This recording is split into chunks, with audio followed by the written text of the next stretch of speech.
After the success of a certain card game within a certain video game that may or may not be included in this very list, it seems like every big budget open world game nowadays is pushing to have its own board game inside of it, like some kind of Russian doll.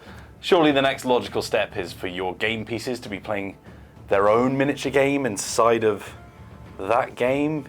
Okay, I'm getting ahead of myself. Look, the point is, there's a lot of tabletop minigames out there, and we're here to tell you about some of the best of the bunch. So, please do make sure you've subscribed to the channel, give us a like, and let's get cracking. I'm Wheels from Dicebreaker, and this is 5 of the best board games inside of video games.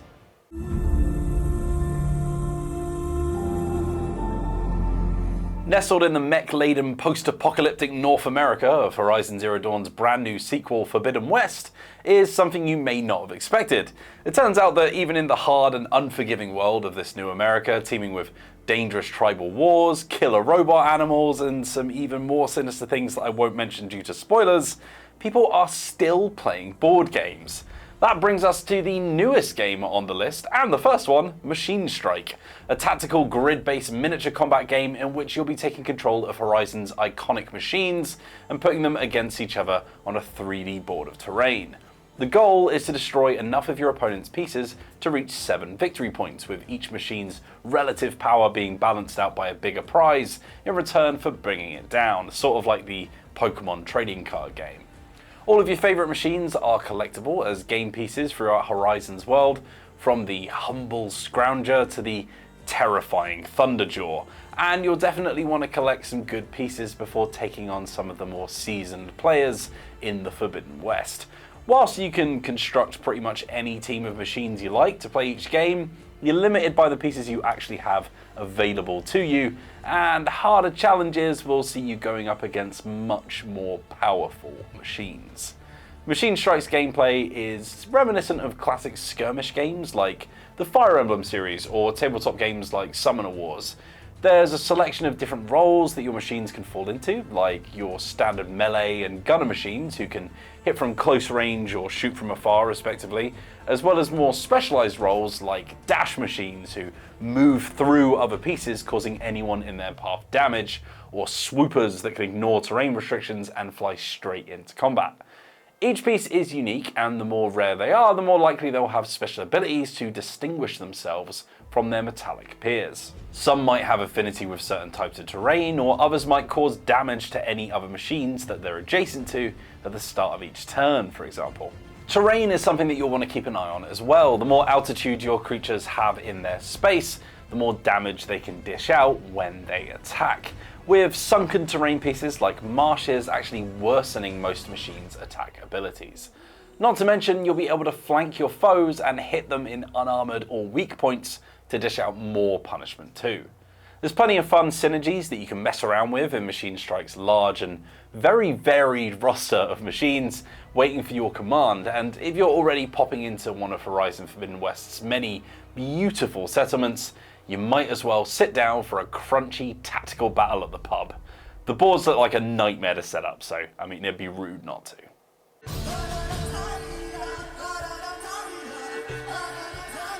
I doubt this one will come as much of a surprise to those of you that are aware of Gwent, the weirdly modern card game that you seemingly can't escape in the world of The Witcher 3. It's oft mentioned as one of the greatest RPG video games of all time, but it's also packaged with a card game so good that it spawned not one, but 2 video game spin-offs. Any last words? In Gwent, 2 opponents will be drawing from a deck of cards that they've constructed before the game, filled with units, a leader, and some special effects they'll be sliding onto the battlefield to try and overpower their opponent. Outside of special cards that affect the makeup of the battlefield, you'll mainly be playing unit cards to add their strength, denoted by the number at the top of their card, to your total. Cards are played either in the melee or ranged row of your side of the board, and you'll be trying to get to a point where your strength is far greater than your opponent's so that you can claim victory of the round. Games are a best of 3, with whoever manages to get 2 wins first taking home the grand prize, which in this case is usually some fancy new cards or a completed quest. Here's the tricky part though, you and your opponent will go back and forth playing cards to the board and raising your respective strength totals, jostling for position. But And it's a big but. You can only win after both you and your opponent have voluntarily passed for each round. That makes things a little bit tricky because if you pass too early, your opponent can just keep playing cards for as long as they like until their strength is higher than yours and they take the round effectively for free. The balancing act in Gwent is knowing when to commit to a round and when to let it go. As I said, this game isn't a one and done. You'll be playing up to 3 consecutive rounds to decide the fate of the game, but, and this is an even bigger but, whilst you start the game with a huge 10 card hand, you'll only draw up to 3 cards on the start of the second and third round. So if you get carried away and end up playing too many cards to claim the first victory, you'll have almost nothing left in subsequent rounds to defend yourself with. Gwent then isn't a game of who's got the best cards in their hand, but instead who's willing to actually play them, holding off on the big guns until the very last moment that you can manage, and delivering swift and decisive blows just when your opponent thinks they have the upper hand. Once a card is played, it's very unlikely that you'll get it back, so knowing when to use those high value cards will be the difference between winning and losing. There's probably a few of you listening who are only now just understanding how the hell you play this game. I definitely completely ignored it the first time I was given the tutorial. It can be a little tricky to pass, but Gwent is definitely worth it when you've wrapped your head around the dynamics of play. There's 5 different factions in the original game that mirror some of the kingdoms and cultures in the Witcher's world, as well as a monster faction that was released with one of the DLC. If the myriad Gwent-based quests in The Witcher 3 aren't enough for you, however, there's not only a standalone online offering reminiscent of Magic the Gathering Arena, which I'm filming now, but also a narrative Gwent-based adventure that drives into some of older Witcher lore and a cel-shaded card-playing RPG offering. And it's pretty good.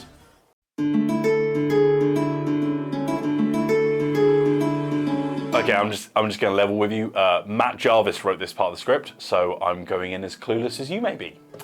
Triple Triad first appeared in Final Fantasy VIII as one of the most memorable entries in the long-running JRPG series' history of in-game minigames, which have ranged from Final Fantasy X's underwater sports of blitzball to tower defense, chocobo races, basketball, and even snowboarding in Final Fantasy VII.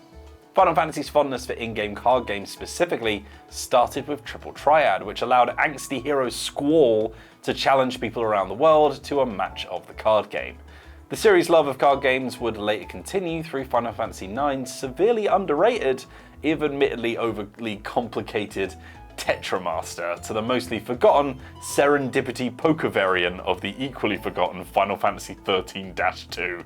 It's Triple Triad though that remains the Final Fantasy card game for most fans, the latest and arguably greatest appearance of Triple Triad in the more recent online MMO Final Fantasy XIV as the most popular card game in its massively multiplayer world of Eorzea. As in Final Fantasy VIII, players can challenge many of the world's inhabitants to a match for the chance to win cards, starring characters and creatures from Final Fantasy XIV and across the entire Final Fantasy series, or even take on fellow players in one-on-one matches or tournaments. The basic rules of the game are simple. Starting with a random player, the 2 players take turns to each place cards onto a 3x3 grid. Each card has a number on its sides, and with higher numbers up to A, flipping lower numbers down to 1 as they're placed. The most cards controlled by a player when the grid is filled determines the winner. Players have the chance to customize their deck of 5 cards using a specific number of cards rated from 1 to 5 stars. And new cards can be won by defeating NPCs, each of whom normally has a variation of the standard rules, from reversing the normal higher wins rule, making lower cards more powerful, to more chaotic requirements such as randomly deciding which card the player must place on each turn. With hundreds of cards to collect between Final Fantasy XIV's base game, A Realm Reborn, and its expansion, hunting down specific cards for your Triple Triad collection is as much fun as participating in matches and tournaments, crafting your deck to deal with each rules variation. And with only 5 cards making up a deck, it isn't as much hassle as trading card games like Magic. Plus, there's no need to pay extra real-life money to get the cards that you need for a decent deck. Especially because Final Fantasy XIV's free trial means you can play through the entirety of A Realm Reborn and the award-winning Heaven's Ward expansion up to level 60 for free with no restrictions on playtime. Thanks, Matt. That said, some Triple Triad cards only have a random chance of dropping when you beat a certain dungeon or NPC, so expect to play some opponents more than once if you want that rare Bahamut card. King Elmer III can sit on 1,000 needles, honestly. Triple Triad is as simple or as complex as you want it to be, and its library of cards taps into that completionist pull of video games, making it an easy card game to sink hours into by itself, and that's inside an MMO that can easily consume hundreds of hours of your time anyway. Some fans have even made real-life versions of the card game, but in our opinion, it's in its virtual home that Triple Triad is best experienced. See you in the gold saucer, Sprouts! What is he talking about?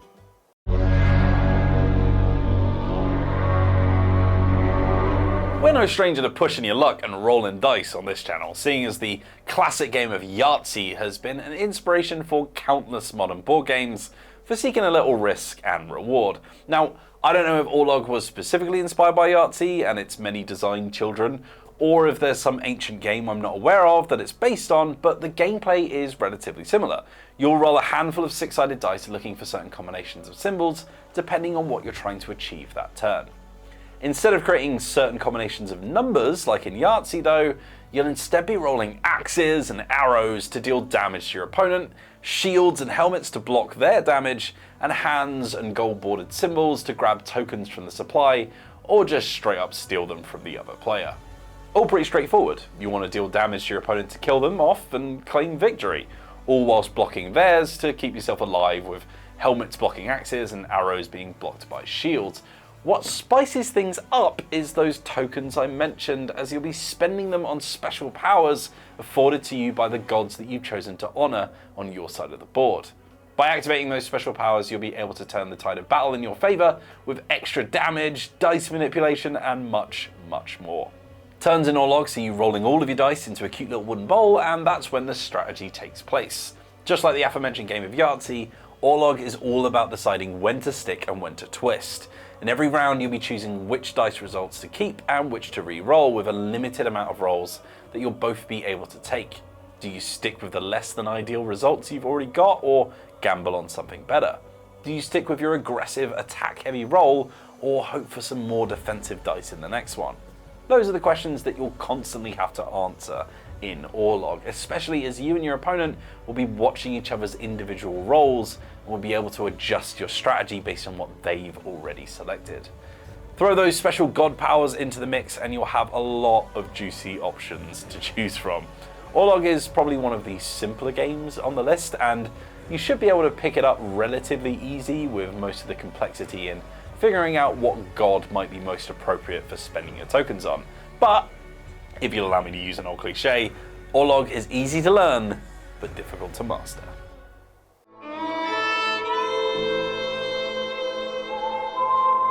Whilst I didn't want to include any games that weren't original creations in this list, I mean there's an absurd amount of games in which you can play poker at this point, I will give a special final mention to one of my favourite bluffing games that pops up in the original Red Dead Redemption. If you've played the modern beer mat flipping version of this game that goes by the name of Skull, then you'll be more than familiar with how it works. Some of you will probably know it by the name Perudo, but today I'm talking about Liar's Dice. Okay, I'll play with you boys. Hey! Combining luck, skill, and that bit of bravado that all good gambling games require, you and any number of opponents will be rolling a handful of six-sided dice in your own opaque cup to kick off each round. Once you've rolled the dice, you can't change the results, and you'll need to keep your dice hidden from all other players. At that point, you'll be taking turns placing bids or calling out the one that came before you by declaring that player a liar. Bids are very simple. You'll assert how many dice of one value there are at a minimum around the table. So for example, you might say that there are at least 4 dice around the table that are showing a 2. Once you've made your bid, the next person around the table has to either call you out or up the ante. The rules can slightly differ depending on who you ask, but usually you'll need to increase the value of one of the sides of the bid. Either the value of the dice or the amount you think there are. So in this case, you could say that there are in fact 5, 6, or maybe even 7 dice that are showing a 2. Or you can avoid making a more dangerous bet by saying that there's the same amount of a higher number. So perhaps there's 4 dice showing a 3. This keeps going back and forth until someone simply cannot bring themselves to increase the bet, or they suspect that the previous one is too good to be true, at which point they'll call the previous player a liar and everyone will reveal their dice. Then it's as simple as counting up the dice to see if there's an equal or greater amount than what the player bid. If there is, the player who called them out will lose one of their dice that they're rolling each turn, and if the bidder was wrong, then they lose a die instead. With less dice, you have less information about what's on the table, and if you ever lose all your dice, then you're out and you've lost your chance at the pot. Liar's Dice is an absolute classic, and one that pretty much anyone can play if they've got a handful of dice and some opaque cups lying around. It's a fantastic game for parties, and it's a breeze to teach, and even someone a few pints in probably can work out what's going on. The tense and shifty-eyed nature of the game makes it a perfect fit for the spaghetti western theme of one of the most celebrated games in Rockstar's repertoire, and players will be glad to not have to go through 20 minutes of tutorializing to get playing to boot. Of all the real-world tabletop games that have slipped their way into the digital realm, this one is definitely my personal favorite. I'm getting good at this. And that is that. 5 tabletop games that you can play from the comfort of your couch without a single other real human being. Truly the future of tabletop gaming. If you've enjoyed this, please do give us a subscribe here on Dicebreaker, where we have all sorts of fantastic videos on tabletop games, from family classics to sprawling heavyweight miniature war games. Click the bell icon to get notified whenever we put a new video live, and be sure to leave a like and comment below with some of your favourite board games inside of video games. There's plenty more to see over on Dicebreaker.com as well, with all sorts of written articles being posted every single day, from news to reviews to interviews. If you want to support the team even more, click the join button below to find out how you can become a member of Dicebreaker Plus for exclusive new videos and perks. And that's pretty much it. Thanks very much for watching. I will see you very, very soon, I'm sure. But until then, have a lovely day.